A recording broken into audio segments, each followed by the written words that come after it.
All right, hello everybody. I'm John Queen, chairman of the Black Union of King County and also the chairman of the Equity Advisory Committee. I will be one of your facilitators today. The other facilitator will be. Hello, my name is Megan White, and I'm the Secretary of Service and Community Relations for the SGA. I'm also going to be the Zoom person, so if you have any questions, comments, or anything like that, you can direct them to me, and I will happily answer those. Yes. So what we're going to briefly do is skim through the agenda, then I'll come back up top to the introductions and special guests. So we're going to go over some ground rules for this community dialogue meeting, meaning we're going to explain how to communicate as a group because there's a large number of people. Also, who to contact for certain points of views or to get certain things put on the floor for discussion. After that, we're going to start with 2 icebreakers. Normally, when we have these community dialogues, we like to have icebreakers to get the conversation going, to make people comfortable discussing some things that might be difficult.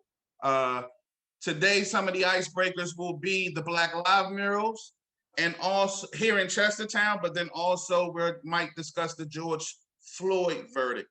Also, if you can scroll down a little bit for me, Megan, so I can see. We'll also have community dialogue where we'll discuss the resignation of Chris Sereno, and then we'll go to a what's next as far as identifying community leaders, organizations, or individuals. And what next part is a lot of what we like to do in these community dialogues. We like to have solutions to our issues, and we like to discuss those topics as a whole with the community. So for the group rules, we're all adults. We're not in school, so I shouldn't have to really go too far with these. Respect is a mandatory here. We all might not have the same point of view or perspectives, which we hope. We want to see a broad perspective for things. This is also a non-judgmental zone.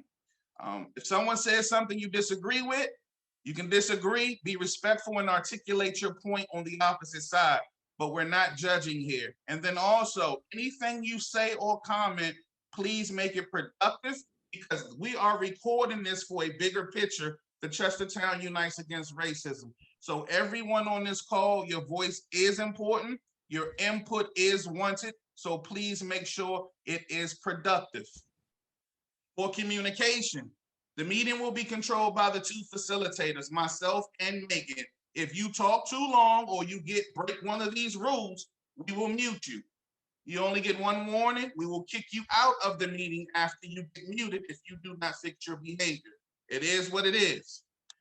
For the message box, the main message box that you can click on and talk to everybody, because there's so many of us, we want that chat to be used for the entire conversation as a community. So people are to comment in that spot instead of talking out loud as a normal group conversation. If you want to be anonymous or you want something to come to the floor as a question and you prefer that the facilitator brings it up, you are to direct those towards Megan White, and Megan will make sure those get out onto the floor for discussion. Once again, I'm going to reiterate, this is being recorded. So if you do not want to be recorded, now is the time to leave the meeting. We'll give a brief 15-second grace period for anyone who wants to leave.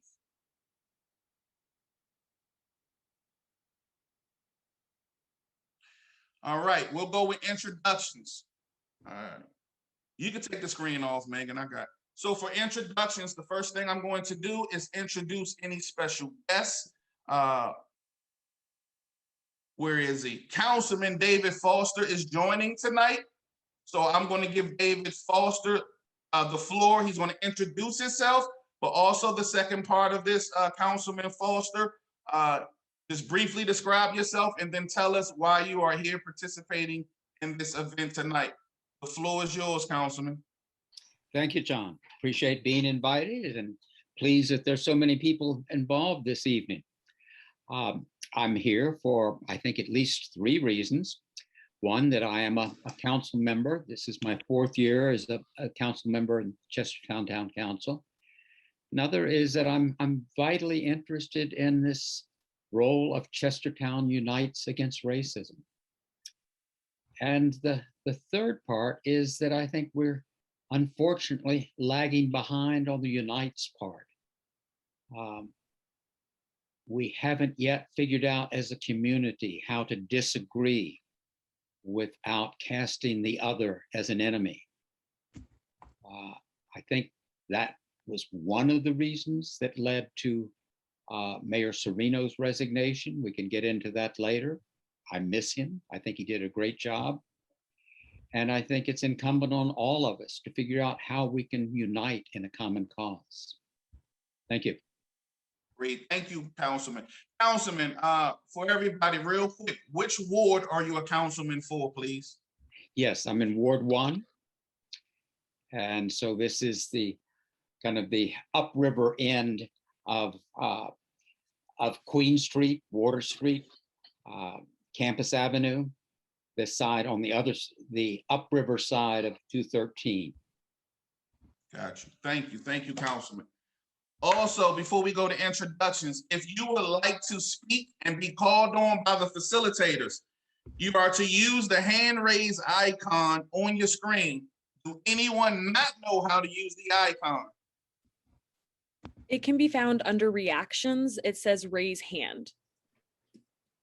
That's how you get our attention. All right. Now, what we're going to do, I'm going to put a number 9 in your box. When you receive the number 9, you are to introduce yourself briefly and talk about a little bit of why you are here. Now, introductions. If you tell me what you did at 8 years old and what you did when you stole some candy at 12, we're going to mute you. Make it brief, please, because we have a lot of content we want to cover. So 45 seconds to a minute and a half is what we're looking for. So when you see the number 9 in your chat box, you are live.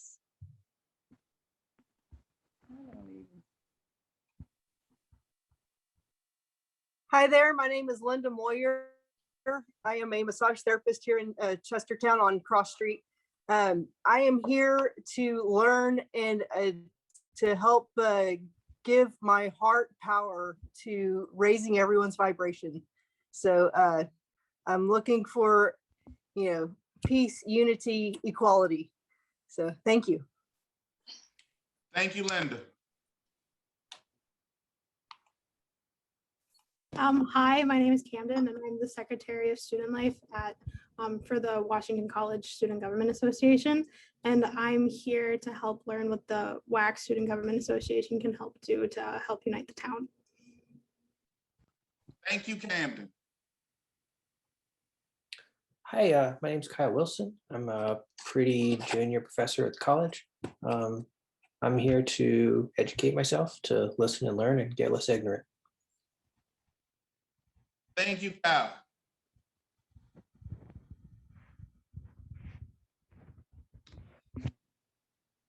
Nathan Schroyer, I use he, him, thee, they pronouns, and I'm a parent in the community. I'm happy to be with you all. Thank you, Nathan.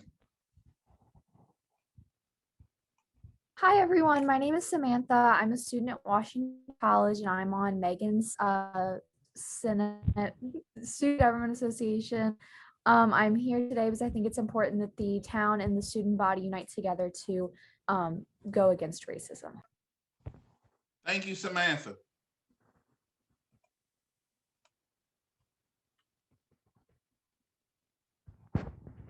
Check your box. Hi, I'm Kevin Denise. I'm a student at Washington College and involved in the student government. And I'm here, like a lot of the other students, just kind of wanting to see how we as students can help the greater community unite and fight against race. Thank you, Kevin.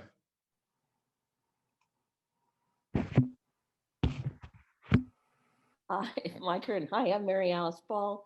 I am Dean of Library and Academic Technology at Washington College, and I'm a Chestertown resident in Ward 4, and I am very interested in hearing today and building stronger relationship between the college and the town. Thank you. Thank you, Mary.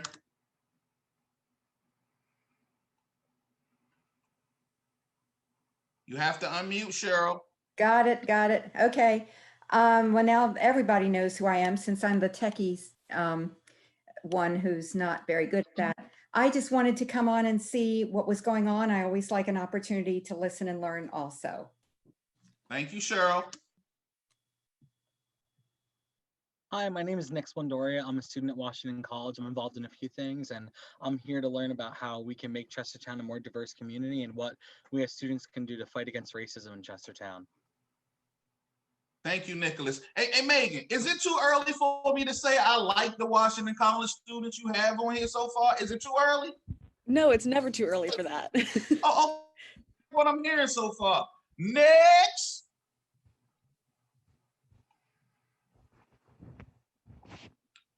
Check your inbox. Don't make me call you out. You may have to call me out if that's Karensomerville. It's on you, Claire. Yeah. Hi, my name is Claire Hansen. I'm the diversity liaison over at the college. I'm also a resident of Kent County. I'm here to support the students and to support the great work that John is doing, and just to see where I can connect and help out more. Claire, real quick, you're a permanent resident here? Yes. I didn't know that. We'll talk. Okay. Yeah. Thank you, Claire. Yep. Hi, I'm Dylan. I'm a student at the college. And I'm here, number one, because I want to learn a little bit more about the efforts in Chestertown to combat racism, and also to learn about how I can best be a better ally. Thank you, Dylan.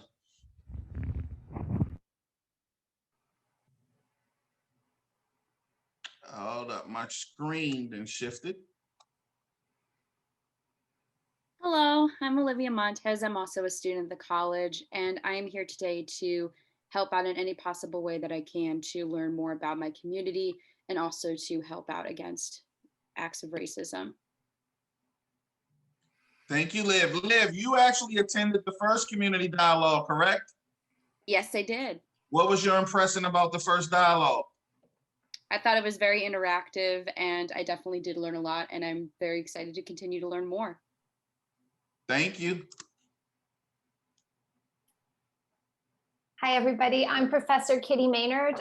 So I work at the college, but I also live in Chestertown, and I work with John on a couple projects, right? We're working on the Black Union of Kent County and Juneteenth, but I also— Make sure y'all be there, Juneteenth, shameless plug, Juneteenth, Town Right. Festival coming. June 19th, it's a Saturday, you can't miss it. I attended the first community dialogue and learned so much. And so I'm just excited to be here to learn both from students and from folks in the area. Thank you, Kitty. Good evening, everyone. Friends, new friends, old friends. Nice to see everyone in one collective place. My name is Carice Bates. I'm the director of the Intercultural Affairs Office at Washington College, program coordinator for the Washington Scholars Scholarship Program, and also the co-chair of the Diversity Committee, just to name a few titles. I am here I can identify opportunities and ways that we can have actionable items to bridge Washington College and the Chestertown community further. Thank you for allowing this opportunity. Thank you, Carice. Am I pronouncing that right? You are. Thank you. I appreciate that. Listen, I try. Thank you.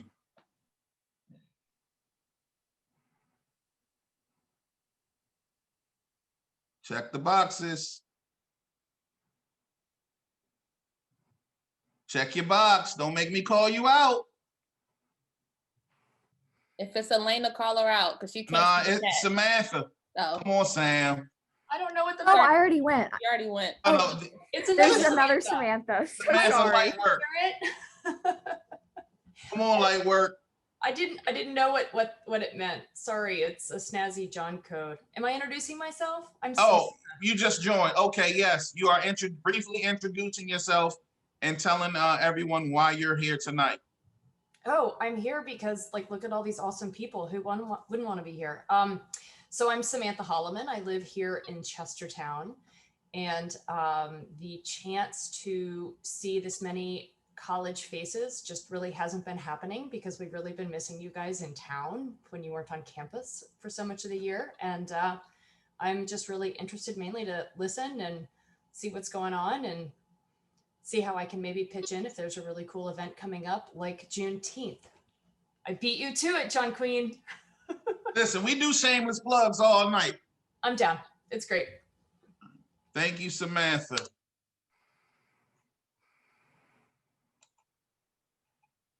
Check your boxes, please.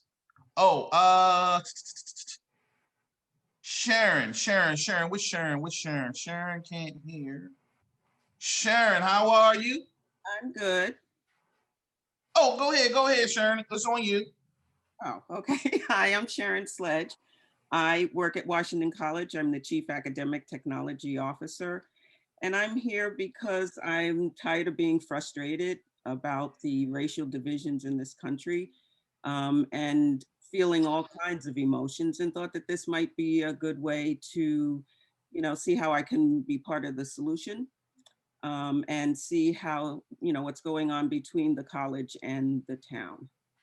Thank you, Sharon. Hi, I'm Bill Fluke, active with the Democratic Club in Kent County. I really believe in the cause of Chestertown Unites Against Racism. I love the fact that we're connecting the college and the town in this cause. And I regret I'm going to have to leave a little early, John. Sorry. So good. This is recorded. We'll have it up on the Chestertown Unites website and the town website. It will be enough coverage. You won't miss it. Thank you, Bill.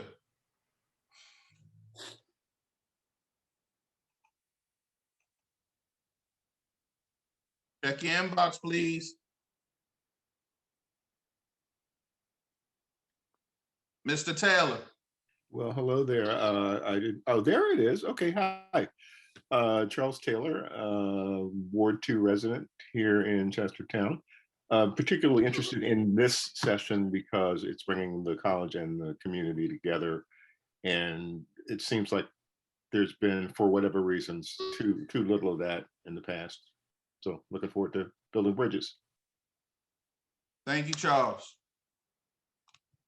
Hi, my name is Catherine Buchanan. I am a Kent County resident. I work at the Kent Family Center as the home visitor.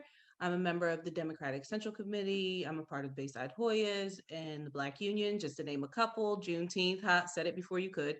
I am here because these conversations are important. They're necessary. Not too many of them are happening. And I feel like the community needs more of this. So I'm willing to be a part. And just like Bill Fluke, I apologize if I skip out early. I have other obligations this evening. Legacy. And this is Legacy. She's here because it's never too early to start.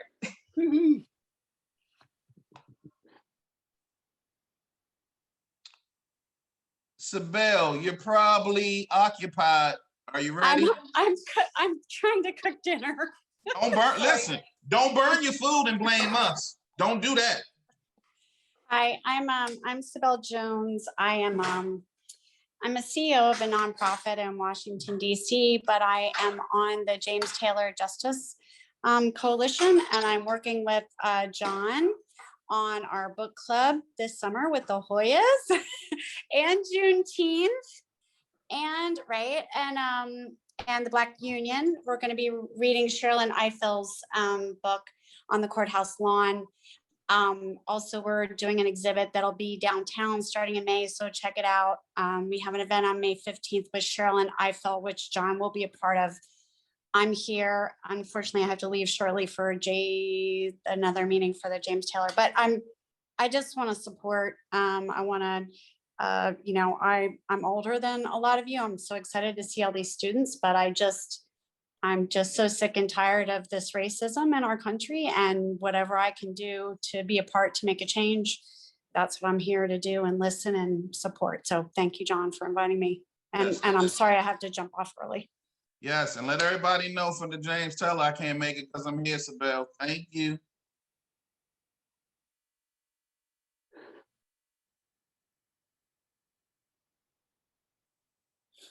I know this guy's not going to give me no problems tonight. Vic, you there? It's always one out of the group, y'all. It's always one. All right, Vic's not there. Eliana, if I'm pronouncing it right, are you there? Yes, Elena. Elena. Thank you, John. Yes, I'm Elena Deanda. I'm an associate professor of Spanish at Washington College, the director of the Black Studies program there. In 2018, I organized the Community Unity Day, if you remember, maybe some of you. I'm not a resident of Kent County. I live in Newark, Delaware. But Kent County and Chestertown is close to my heart. It's the place where I work and it's the place that I want to see thrive. So any opportunity that I have to help to bridge that relationship between the town and the students, I will take it. Thank you. Of being of service. Thank you. Thank you.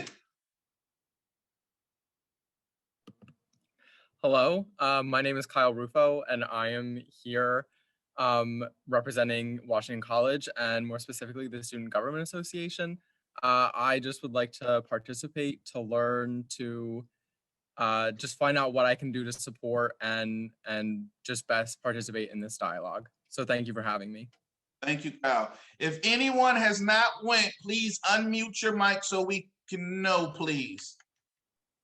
That would be me. Okay, go ahead. My name is Zamir Waight. I'm currently a student at Washington College, and I came to this meeting to see, what's going on in Chestertown and how the community is doing with like racist incidents and stuff like that. Okay. Zamir, you might have joined late. If we can we see your face? We want to see faces.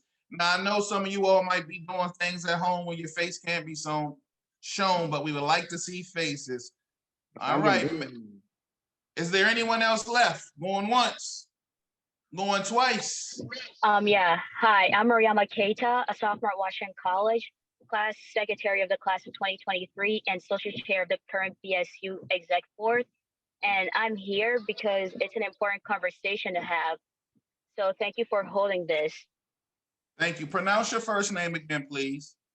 Mariama. Mariama. Yes. Thank you. Anyone else? Going Hey, once? John.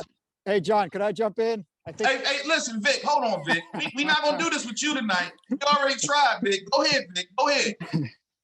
All right. Vic Sensenig, I work at the college too, chief of staff, and I co-chair the college's history project. So I had the privilege to work with Megan as part of the SGA and with John on the Equity Advisory Committee that he chairs. So these two, so many great people here tonight, but these two creating a space for this kind of dialogue, I don't see anything else like it happening. So I just want to thank them for doing that, for putting themselves out there like this. And to me, our first step here is thinking ourselves as one community. It's not the college and the town. This is one community, and seeing everybody here that cares and working together on it is so heartening. So Megan, John, thank you. Privileged to be here. Thank you, Vic. Anyone else? Because every time I say anyone else, a new name pop on my screen. Anyone else? Going once. See what I'm saying? I'm trying. I am Christine Wade, professor of political science and international studies at Washington College. I'm a part of the history group with Vic, and I'm currently working on the strategic diversity plan with Claire and Carice. And I'm here, John, because I was so moved by your video last week about, yes, shout out to John, about voices in the Black community and who gets space in these conversations. And I just wanted to be here to support you tonight. Thank you, Kristen. Kristen or Christine? I like to pronounce Christine. I like to pronounce people's names correctly. I think we have one more person. Okay, hi, my name is Jonah. I'm a Washington College student enrolled in reconciling the Washington College and Chestertown community together.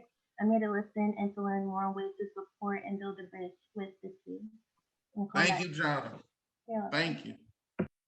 Anyone else? Going once? Yes. Hey, John and everybody. Since I'm new at this process, I didn't know when to start getting my shameless plugs in. So let me get my first one. Hold on. Hey, somebody mute his mic. You don't get no shameless plugs. Hey. Since somebody mentioned the book group, we're going to be reading Cast. Isabel Wilkerson's book in June. Well, the discussions are going to be in June 9th, 16th, and 23rd. It's being done under the auspices of the Social Action Committee for Racial Justice. Myself and Carol Dobson are heading up the group. And if you are interested, email us at cast.sacrj, which is Social Action Committee for Racial Justice, cast.sacrj@gmail.com. Thank you very much. We're gonna let that shameless plug slide. Thank you. Jonah, quickly and brief. You know what? We're not gonna do no more introductions. We have time constraints. Let's go to the agenda, please.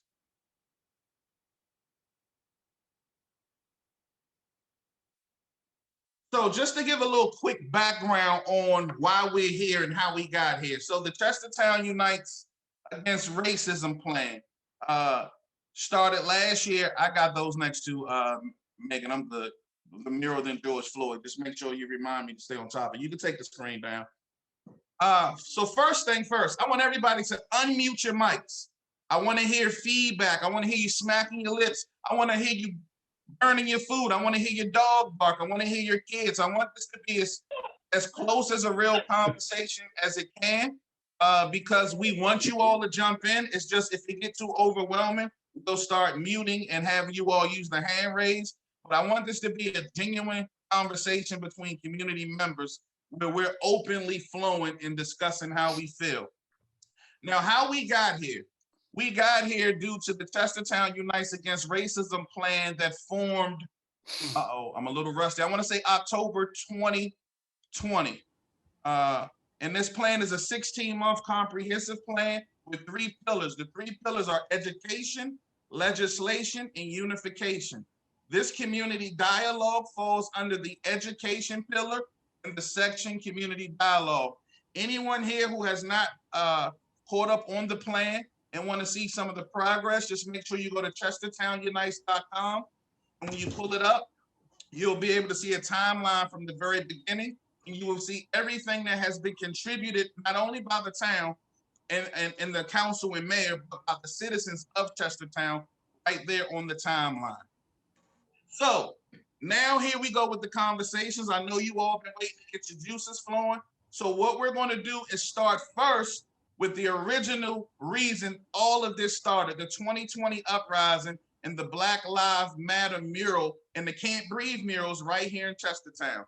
So tonight's question for the first icebreaker is, did the Black Lives mural, what was the effect in the aftermath of the Black Lives Matter mural here in Chestertown? Meaning, once the mural went down, did it have impact, good or bad, one way or another? And just to give some of you all perspectives and thoughts about the mural here locally and what it has achieved or has not achieved.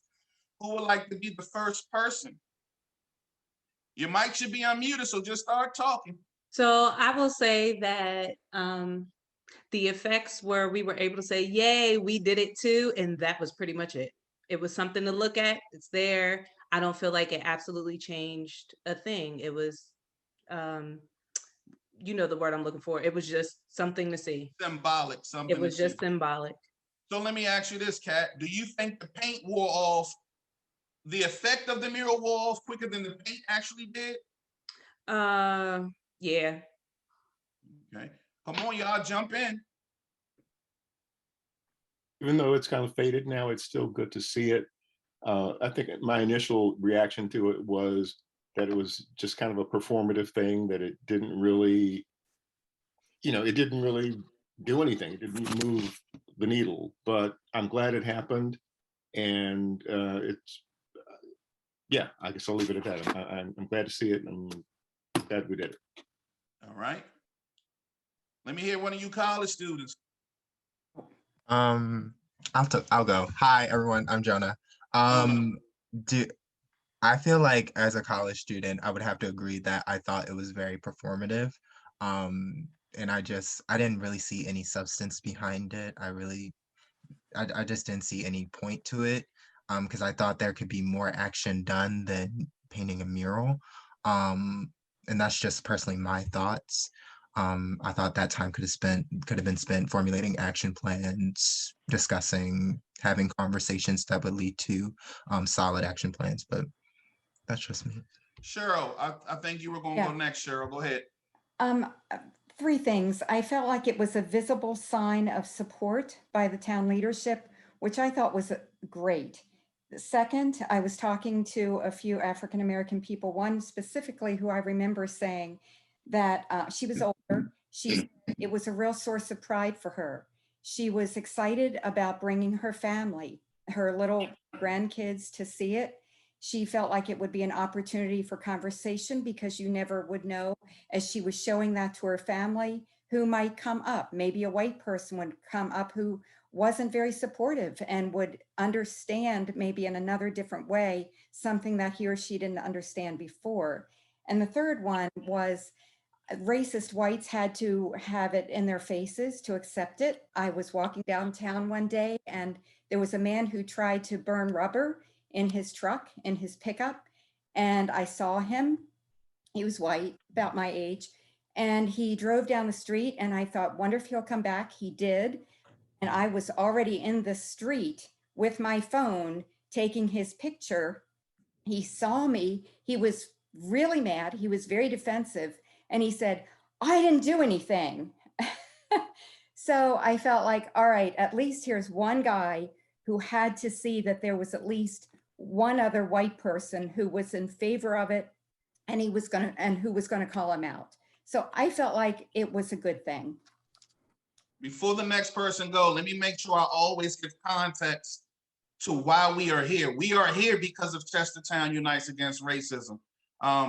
So to some of the points about it was just symbolic and it had no real performative action, I agree with that, but that was not on the town's behalf. Remember, that mural came from community, I guess, pouring out and saying, hey, something needs to be done. What we've got to make sure we do is commend the town of Chestertown. From out of that community conversation, they created the 16-month plan that addresses these things. Hence why we are here today having another community dialogue. Hence why we have done so many things over the last 8 months with this. So it is some things going on. Hence why we keep having the platform open. But back to how everyone initially felt. Matter of fact, since I got the floor, I was very much against it. 100% against it. Now, I wasn't as vocal as some of you all might have seen my video the last week, as I wasn't as vocal about it because I didn't want to give people the wrong idea on why you should be against it. I didn't want to have the people who are just against it because you're against someone because of the color of their skin or oppression, or you feel like you're above them. I didn't want to be the Black leader or one of the Black leaders in the community to fuel them. That's why I didn't really speak up against it as much as I really wanted to.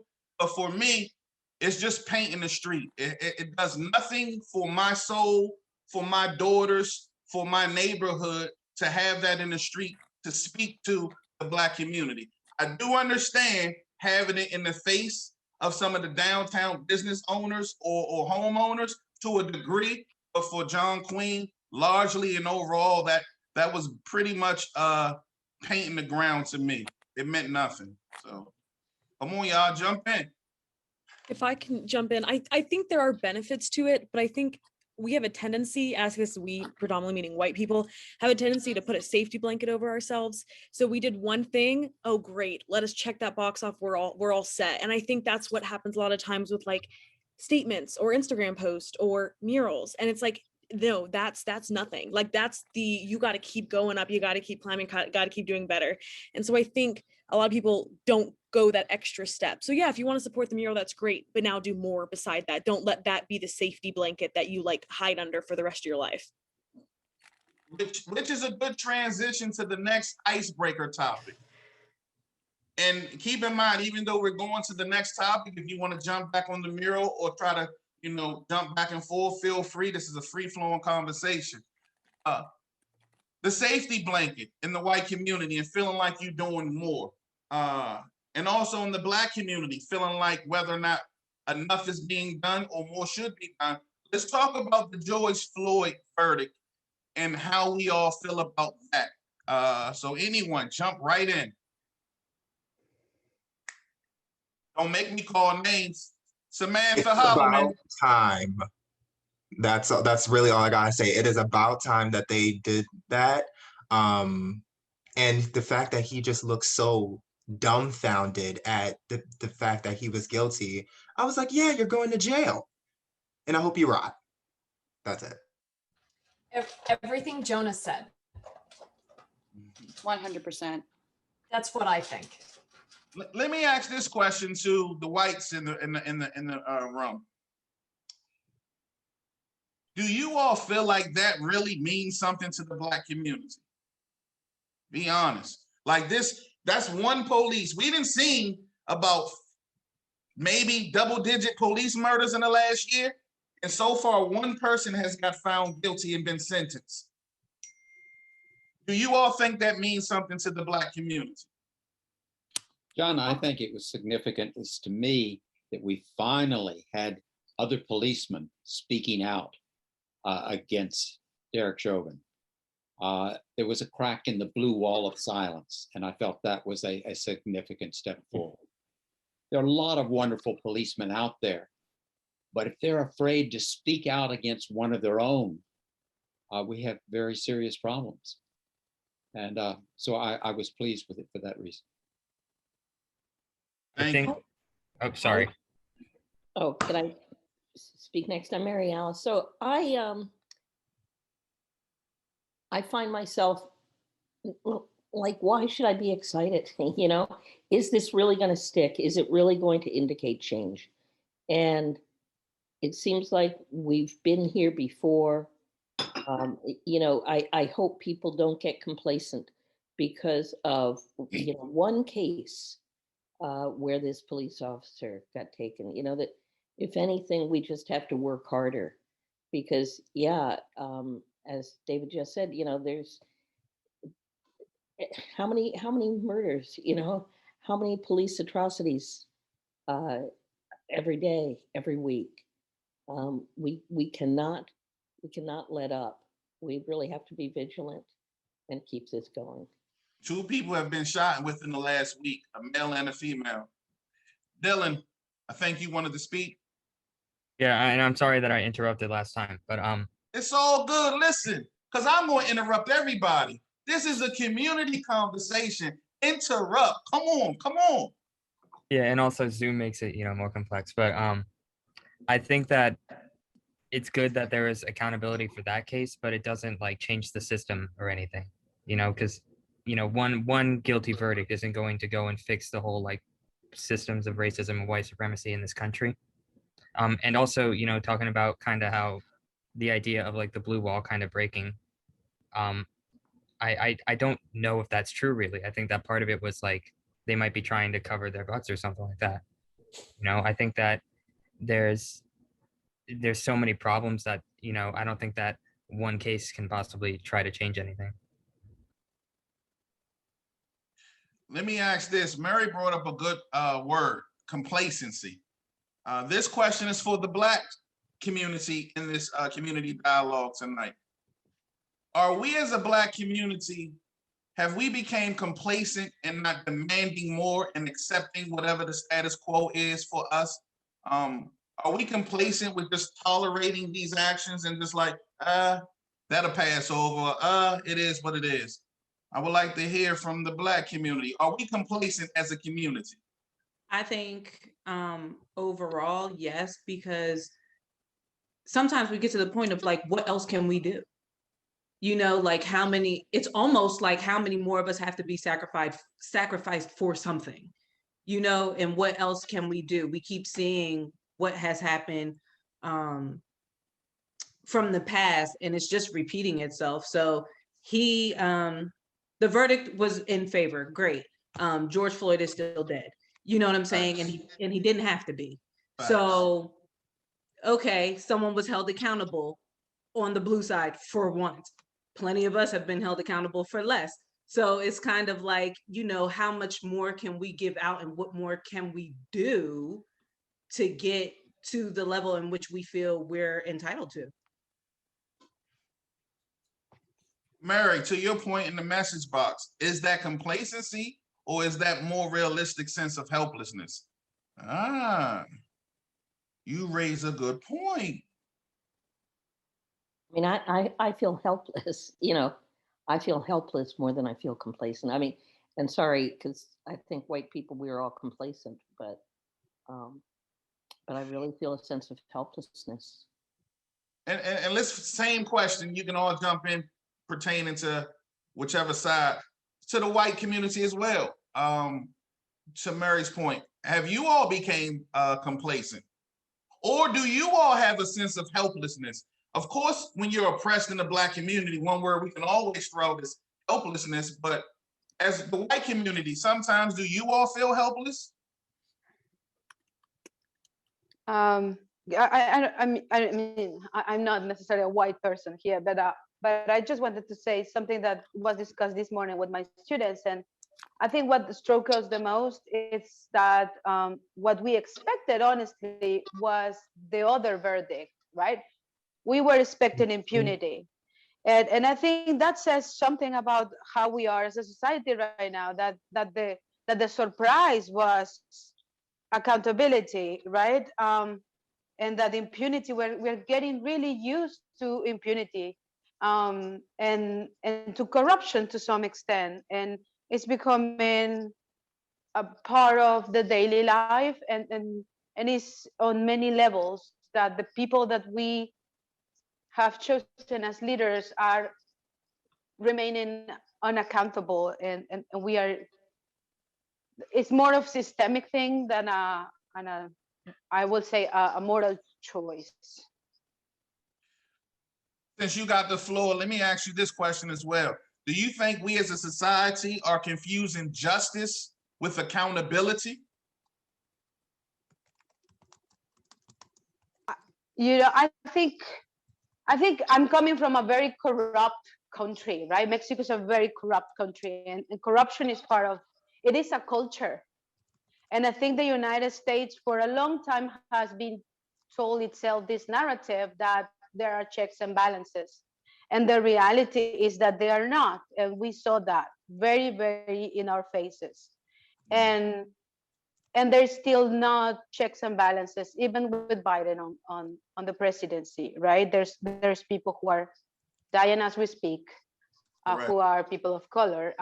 So I think accountability becomes probably like the mural, like a symbolic act, but it doesn't bring justice or the sense of justice for everyone in society. Right. Sorry, Go John. ahead, Megan. I Go was, ahead. No, it's I on was you. just going to say, this is definitely something that like the students can probably touch on more.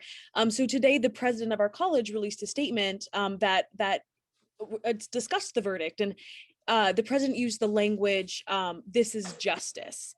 And I had a conversation with some of my friends about it, and it's like, this isn't justice, this is accountability. And I saw someone putting this in the chat, like justice would have been him being alive. It would have been George Floyd not being murdered. And so I definitely do think that there's a huge misunderstanding between justice and accountability. And it was very prevalent today when the president of our college sent that email saying it was justice. Yeah, that's crazy. I think that just because it feels good, like it feels good to know he's going to do his time, like people can say like, hooray, we did something, but that moment feels good, but that does not take away from the moment that had already happened. Had he had decided in that moment, I'm going to move my knee, maybe slightly a different story, although this still keeps happening. But to say that it's justice is just, no, it feels good. It's not far from justice. And let's be 100 about his jail sentence. He ain't gonna get what he be deserves. doing. Exactly. He's going to be segregated in that little plush part of the jail where they send people who are in protective custody. He's not going to be around other inmates who will have a real problem with him and physically do something with him. He's going to be isolated. So he's ultimately is still going to be just fine and still never have. Now, hold on now. Don't nobody want to go to jail for 20, 30, 40 years. I don't care what's going on. But someone died behind that. So, okay. Like he's going to prison, hotel prison, and that, you know. He definitely is, though. They wouldn't dare stick him a day in Gen Pop. I want to hear some more about the college students and y'all perspectives. Because once again, let me bring context to why we here. A lot of times we have had conversations where the community and the college seem like two different worlds. One thing the Chestertown Unites Against Racism plan really wanted to do is make sure we bridge that gap and we start treating each other like community citizens. Someone said that here earlier to where, and we want you to really feel like this, college students, your voice matters. Your voice has an impact on how we live. And it shouldn't be quantified by you're only here 4 years, or you're just a little kid, or you're a young adult.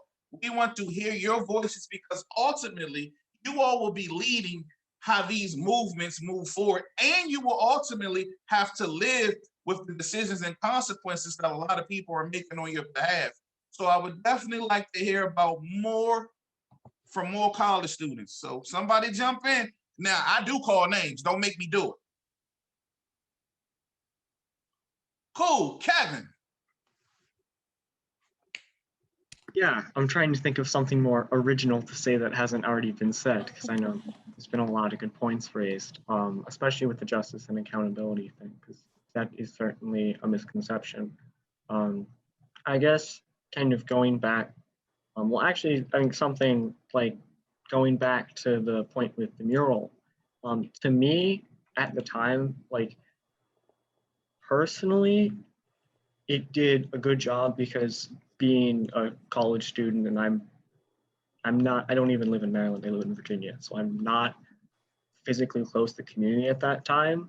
Seeing that the community was doing something to face of the issues kind of, I don't know, it kind of like, you know, brought me a little closer with the community to see that, you know, the community I had been in and, you know, being a student in was, you know, doing stuff to even, you know, symbolic actions, but just that it was good that it was happening, and that, you know, at the very least that had to get approved, and it did.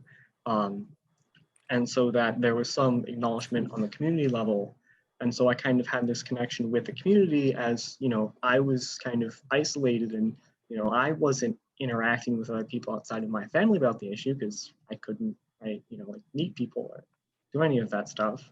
And so it was a kind of way to, I don't know, bring at least me as a student kind of closer to the community, like with all of the George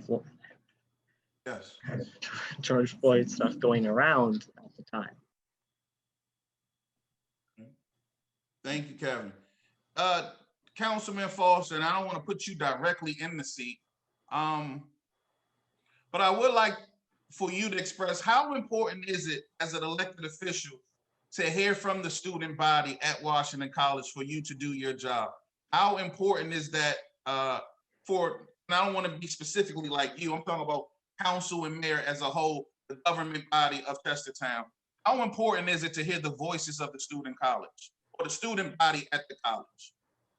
I think it's very important. I've actually lived in college towns most of my life, both here and abroad. And I think that far too often there's a separation between the town and gown, and anything we can do to learn from the students, to get a fresh perspective on what's going on, I think is helpful to all of us. At the same time, people do have different responsibilities. John, you and I have talked about how broadly that community extends. I'm happy to hear from people who live outside of the town as well. If they have good ideas, if they consider this their cultural home, we can benefit from those ideas as well. So I think it's very important. Thank you. Any closing remarks before we go to the next segment? I will say, I know Liv and Sharon had their hand raised at one point, so I wanted to make sure they had an opportunity to speak if they still wanted to. I just wanted to say that I still feel angry. I like that honesty. I'm with you. I'm mad too, but go ahead. I'm listening. I just feel very angry. None of this stops me from worrying about my nephews when they get stopped by the police. None of this makes me feel better inside. I'm glad that Chauvin is, you know, going to prison. I'm glad that he was found guilty, but the hurt and the pain that I feel is still real and it's still raw. And I don't know what to do about that. I don't You know, I can march, I can do all, you know, participate, and I'm glad that you guys are having this forum, but there's an ache and a hurt that just won't go away. And that's just how I feel. And that's just being honest. You ain't by yourself. I feel the same way. As well as I do too. The same way. And because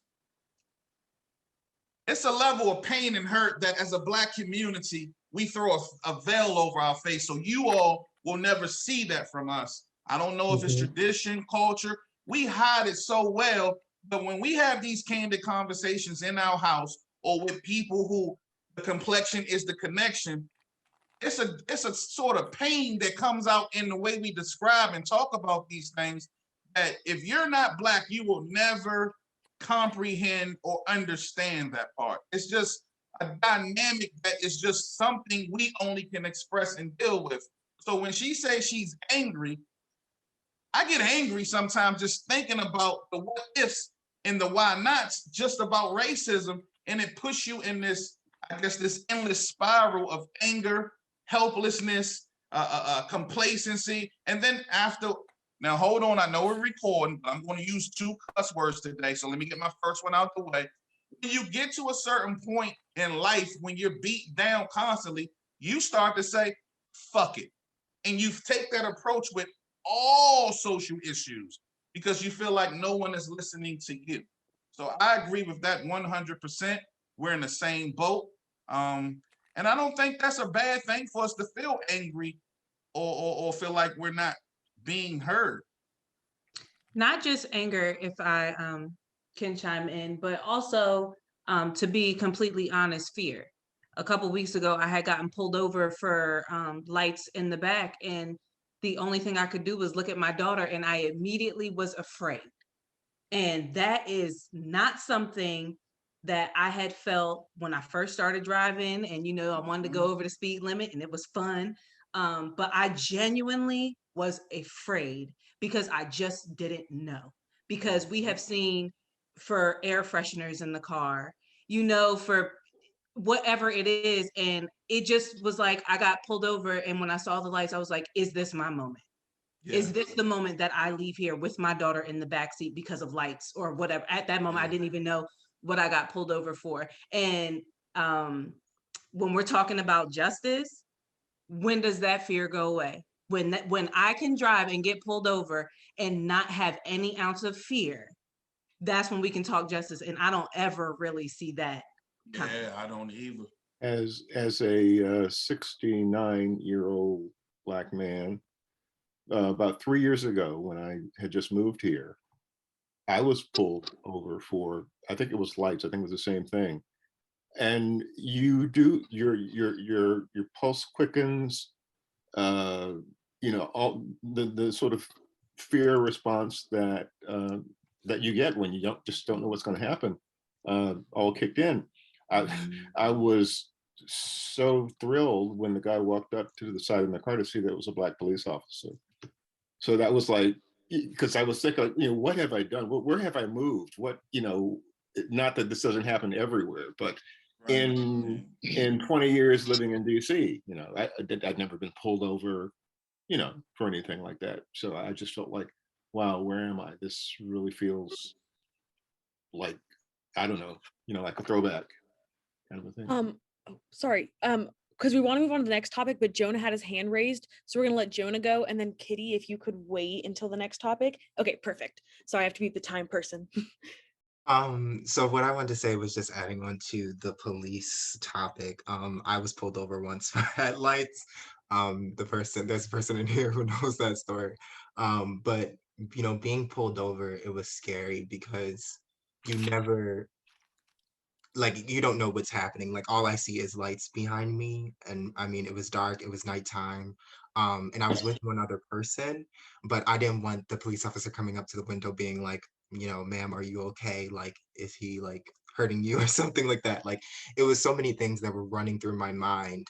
And I think that's the scariest part, is that whenever you're in a situation like that, there are so many situations and scenarios that begin to run through your mind, and they all end badly. And it's just like, will any good come out of this? Will I will I be okay?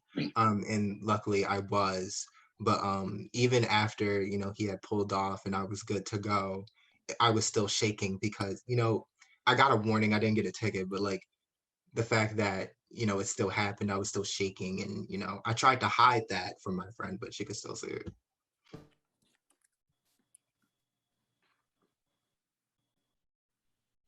Kitty, go ahead, Kitty, as Megan pull up the agenda, and Kitty, you can go ahead while we're pulling the agenda up. So hearing this in terms of our own community and action, I know that there was some conversation about working with police to have some productive conversations, at least in Kent County, to try to stop some of the unnecessary traffic stops. I had an African-American colleague who got pulled over like 25 times in the course of a year, driving from like Elkton to Chestertown. So I know this is like an issue. I mean, it's an issue everywhere, but it seems like something we could actually find some constructive steps to work on. So I wondered about that. And also just in terms of when I'm driving around and I see, you know, when you see a police officer pulling over somebody, it's almost, I mean, it seems like it's almost always somebody with Black skin. And I want to know what to do. Like I'm often tempted to just pull my car over and sit there and watch, but I don't want to escalate the situation and make it worse for the person. So I just would be curious if anyone has any thoughts on that.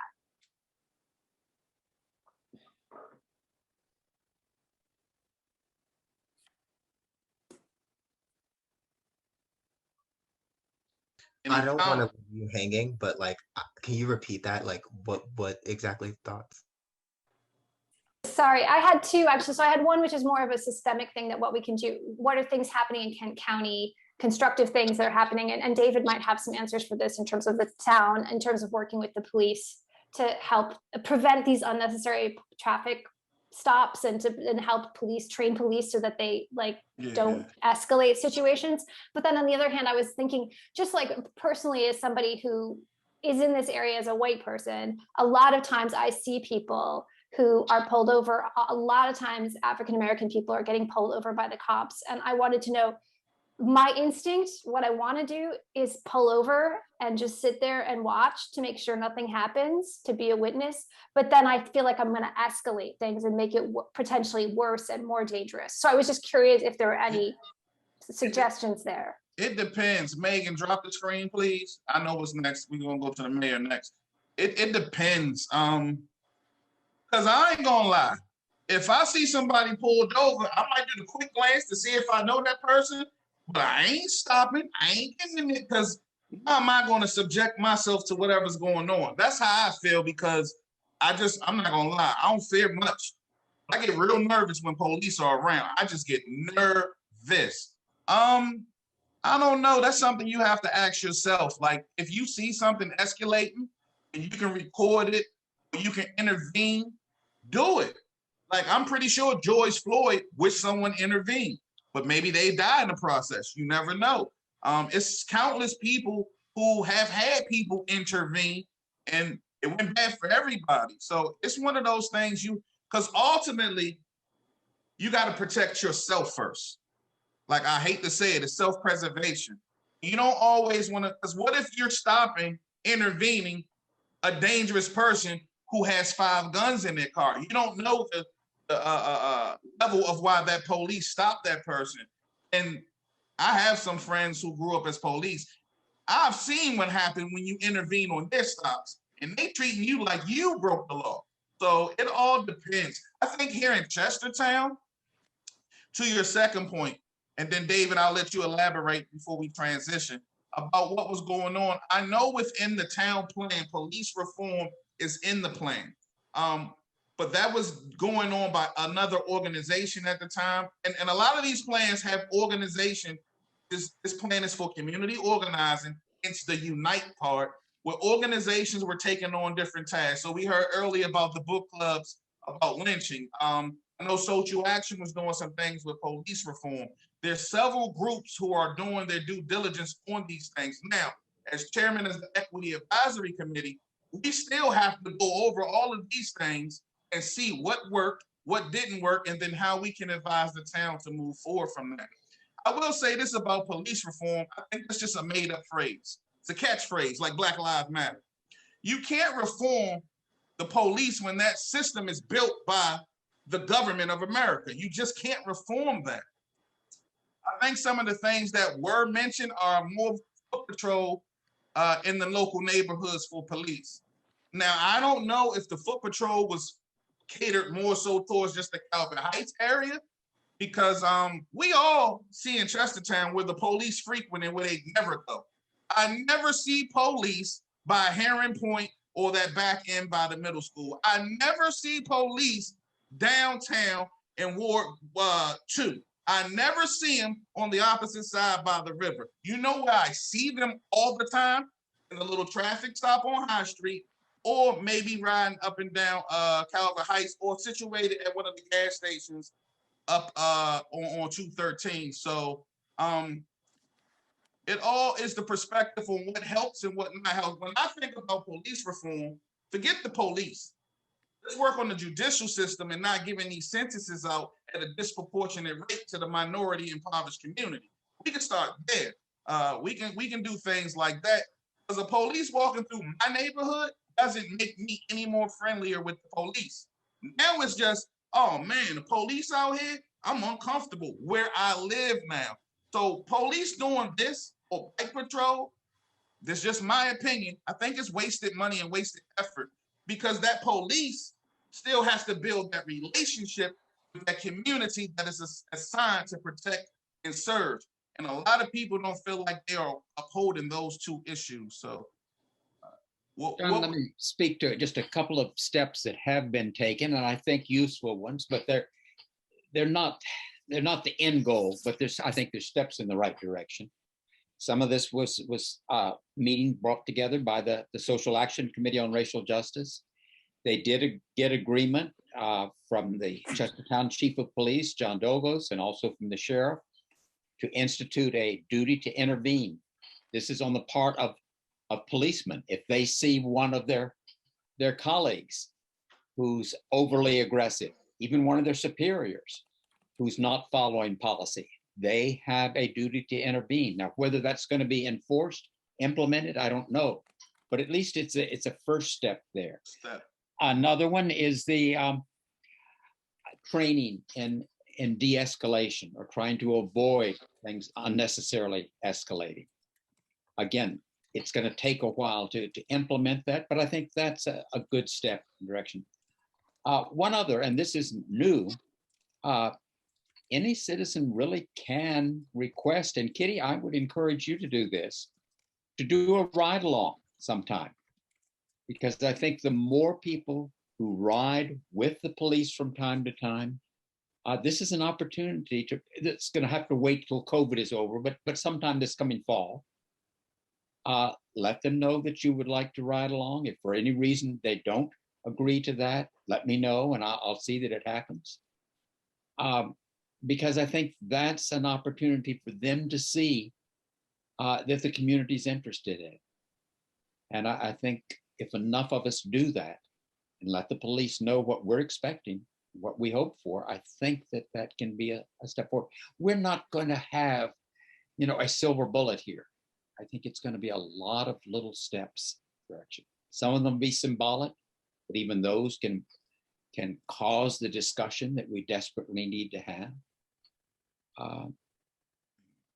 Back when we were talking about the mural just a second, John, I was one of the ones who opposed the mural.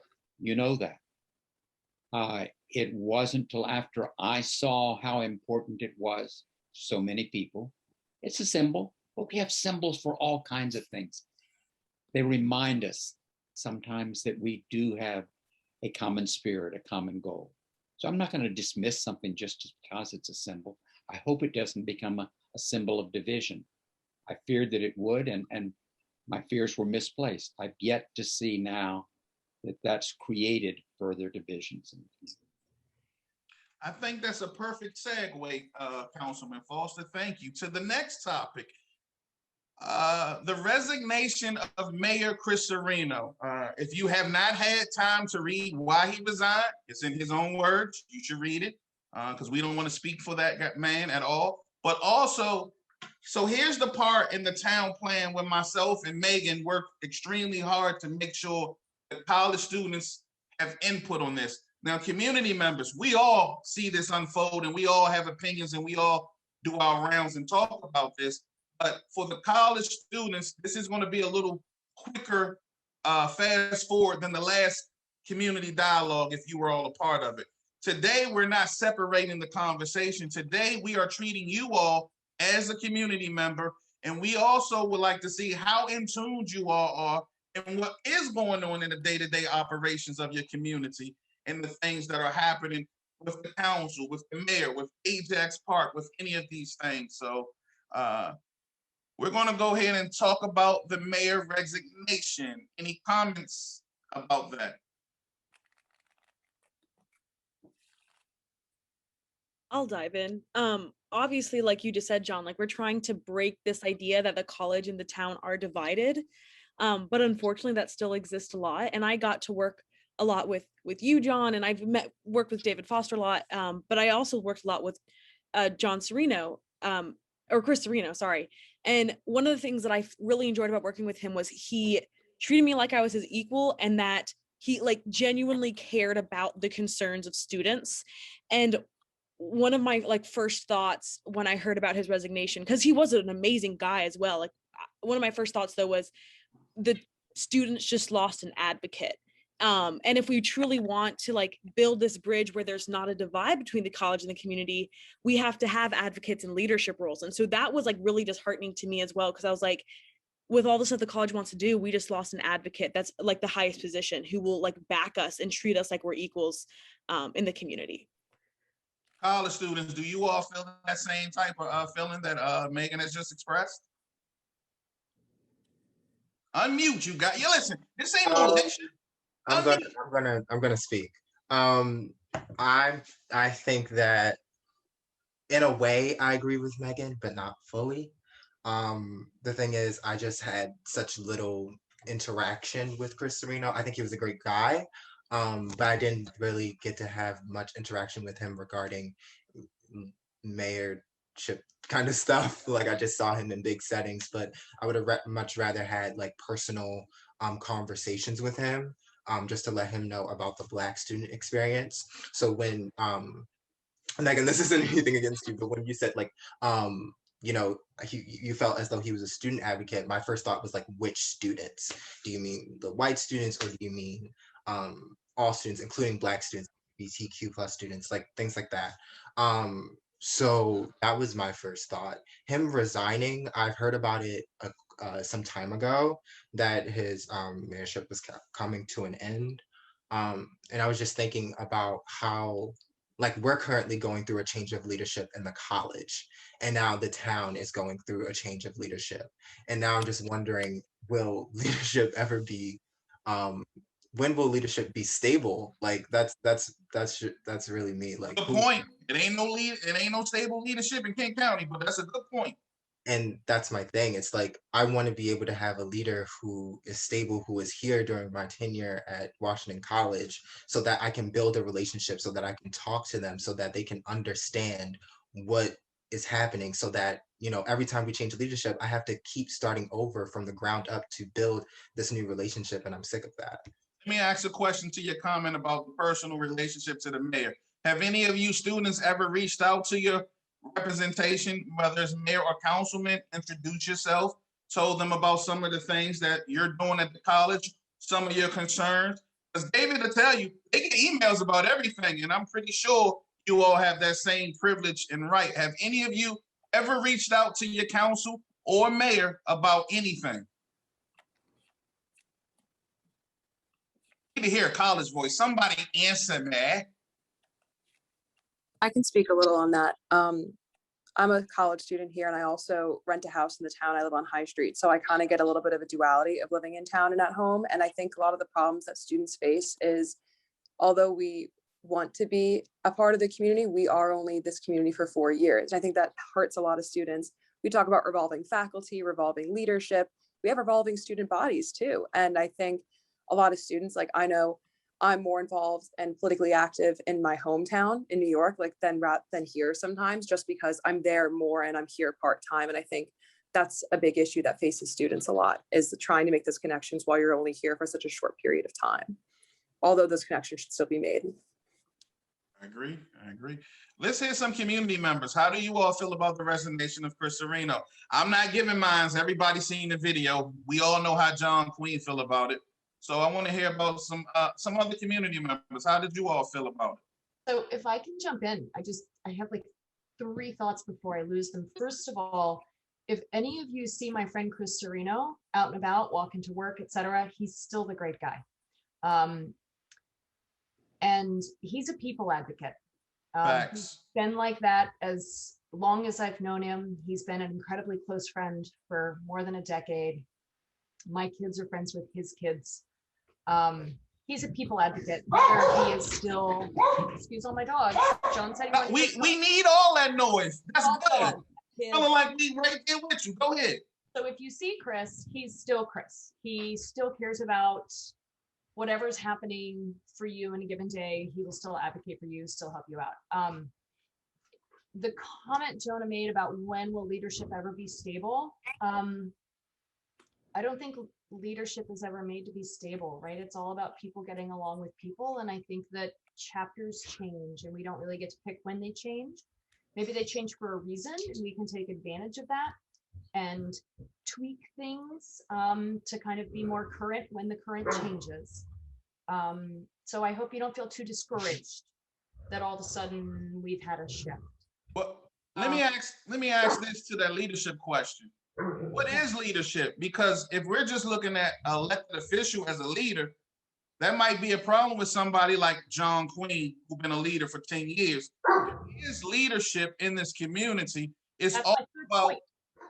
John, what we're seeing right now, we're leadership. Yeah, this is leadership.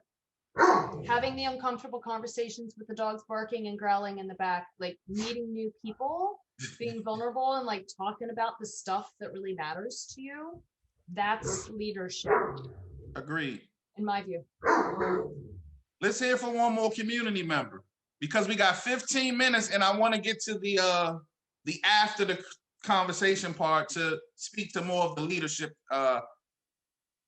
word that we had here today. Community members, anybody. Let me ask Sharon. Sharon, do you live in town?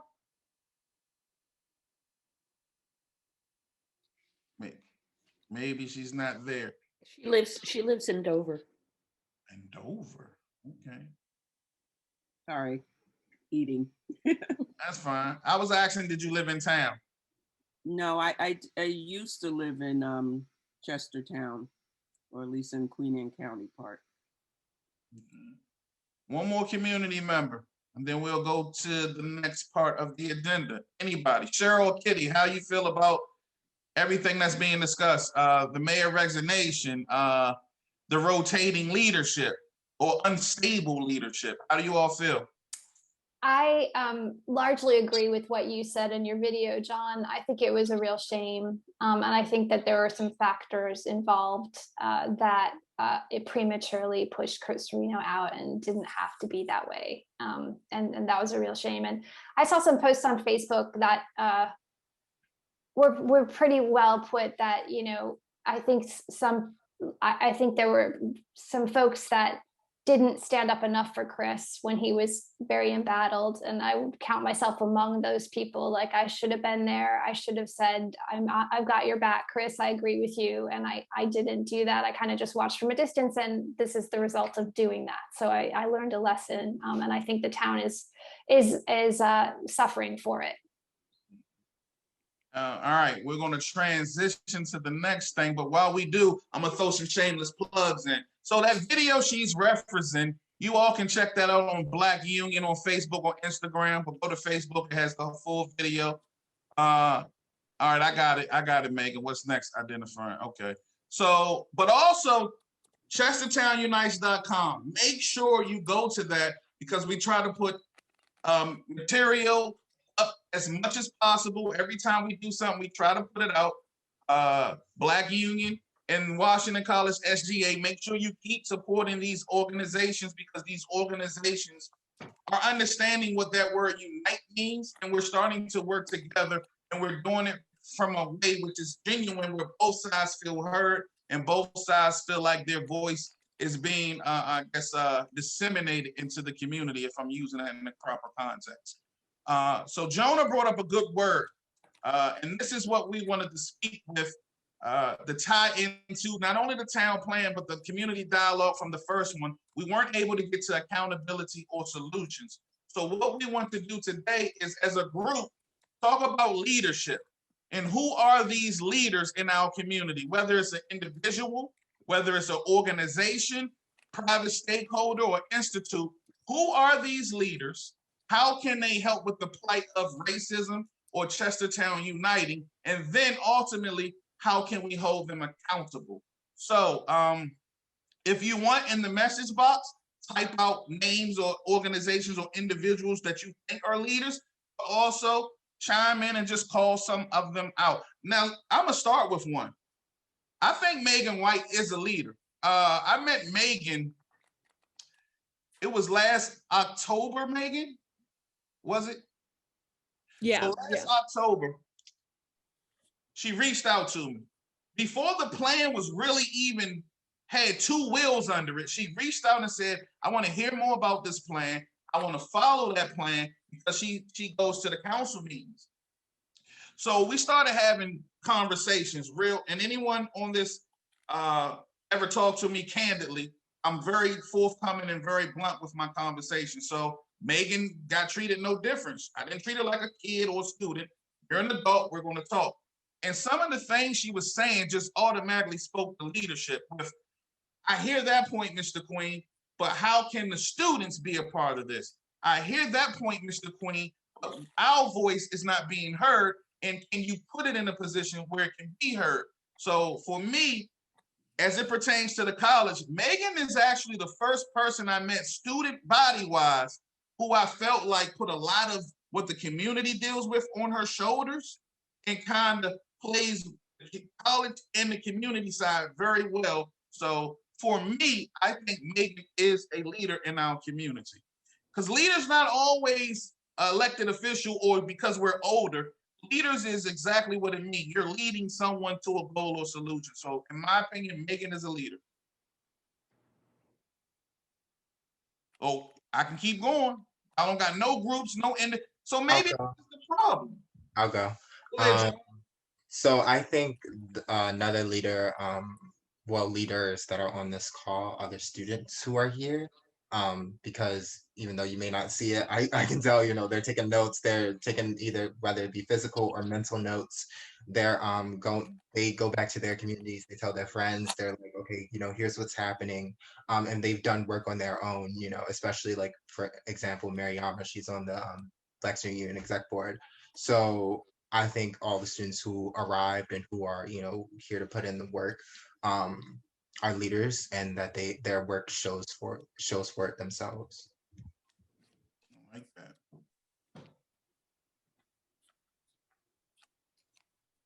Anybody else?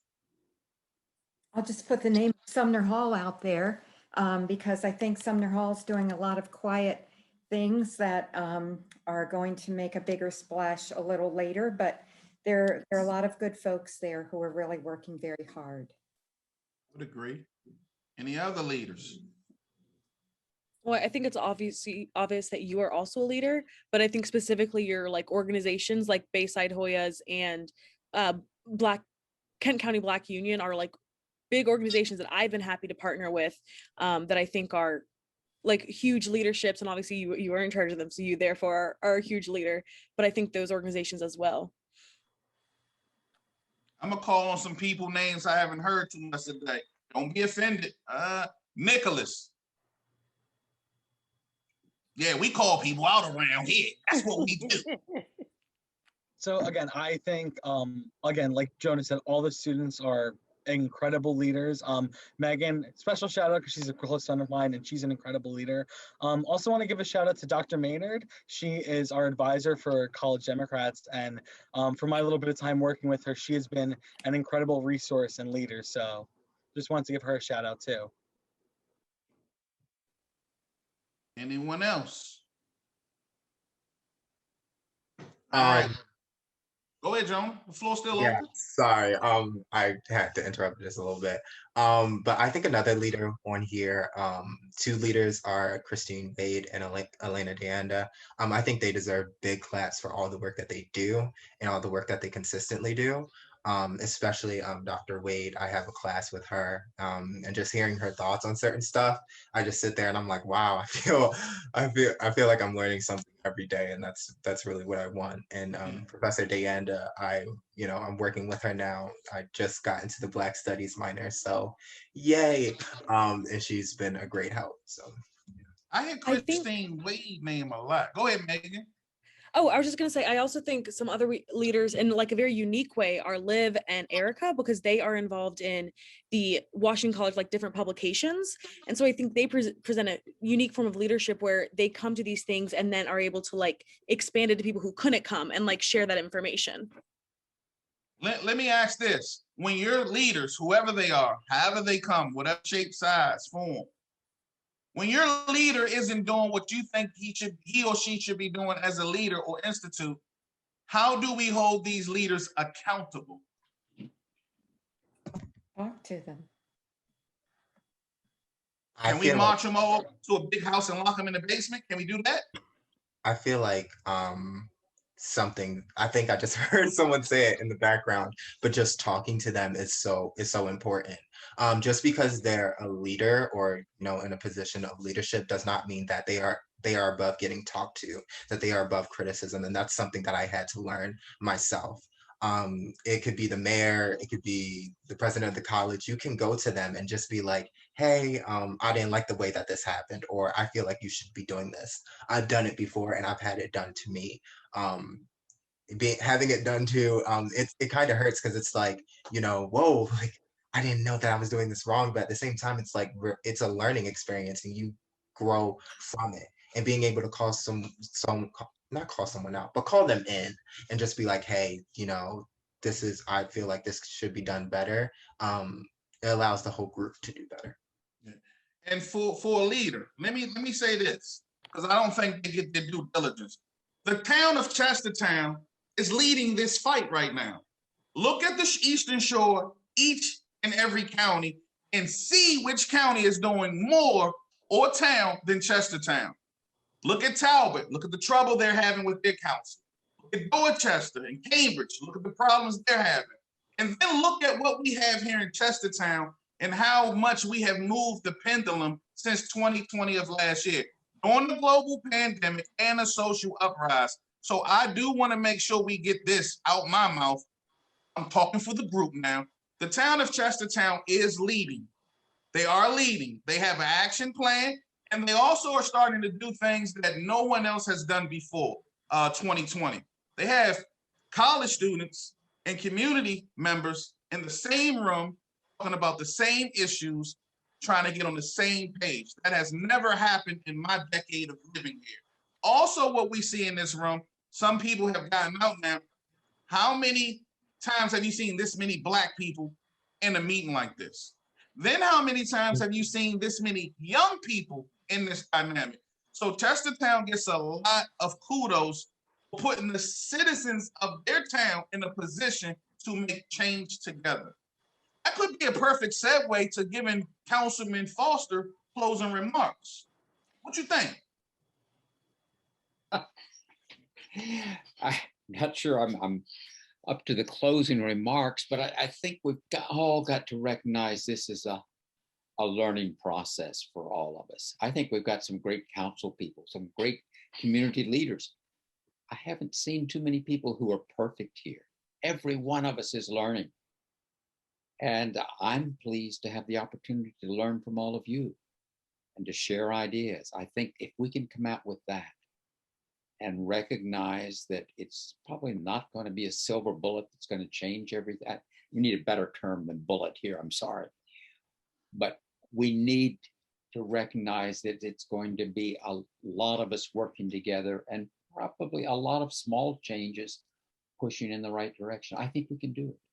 I really am optimistic. But we're not there yet.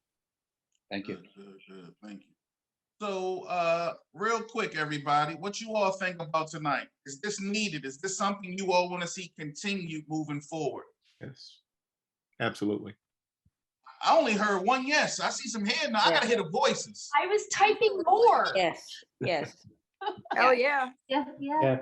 Yeah. I would say yes. And then hopefully with that added in person where we can have the more intimate discussions like face to face, you know, when that can happen with COVID, I think these discussions will be even better. And I'm very excited for those days as well. Yes, because my real skill set comes in person. It's more of us interacting together. Yes. But yes, in person is the one. Yes, John has to be experienced in person. That's no question. To get the full flavor of the man. Yes. So a lot of this is great. What we're doing. Thank you all for attending. Anything you all want to find out, reach out to your councilman. Reach out to community leaders. If you have a question about Chestertown Unites Against Racism and what's coming, reach out to Megan White or myself, and we'll fill you all in about the town plan. Now, what is coming up, and I want you all to start paying attention to the website because we're putting these events on the calendar. Sabelle mentioned it earlier. The book club, which is in the town plan, the lynching project, we're going to be reading Sherilyn Eiffel's On the Courthouse Lawn. We're going to open that up to the entire public once we get the organizational structure of the book club set.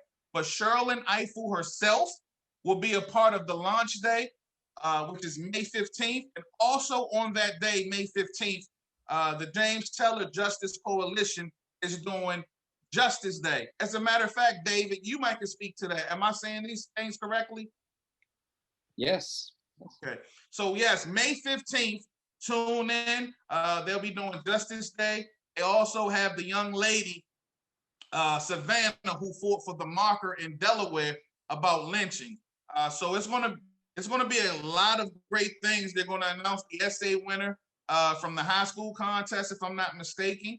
And then all of this is to kick off the book club, where we're gonna start the book club on the 15th, and then June and July, we're gonna have a community dialogue just like this, and we're gonna talk about the book. So any students who are gonna be around or not around, and you wanna participate, just make sure you get in contact with myself or Megan, and we'll help you with that.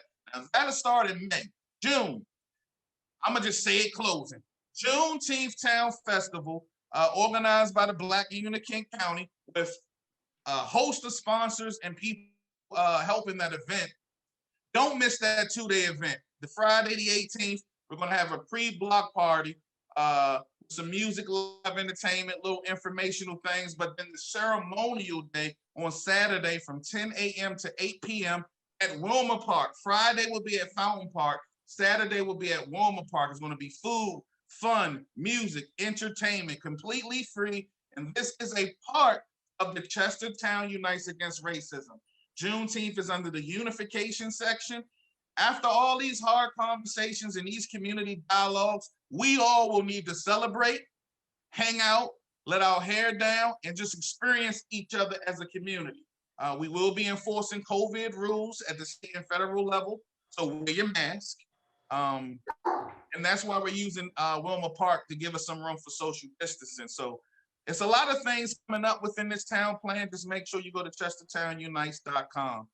Thank you for joining tonight. Closing words, Megan. I'll let you close it out. No, I was just gonna say thank you guys all again for coming. I really appreciate it. And like I just look forward to having more of these next year, hopefully some in person, and hopefully having some students attend the Juneteenth celebration. Yes.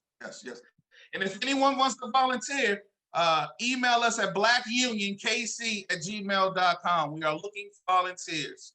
So thank everybody for coming. Great job. This will get posted on the Chestertown Unites Against Racism. Give us about 3 weeks. It'll be posted, and we'll share it and make sure the information goes to you all. And I'll have Megan share the link with the college. So thank you all once again. Thanks all.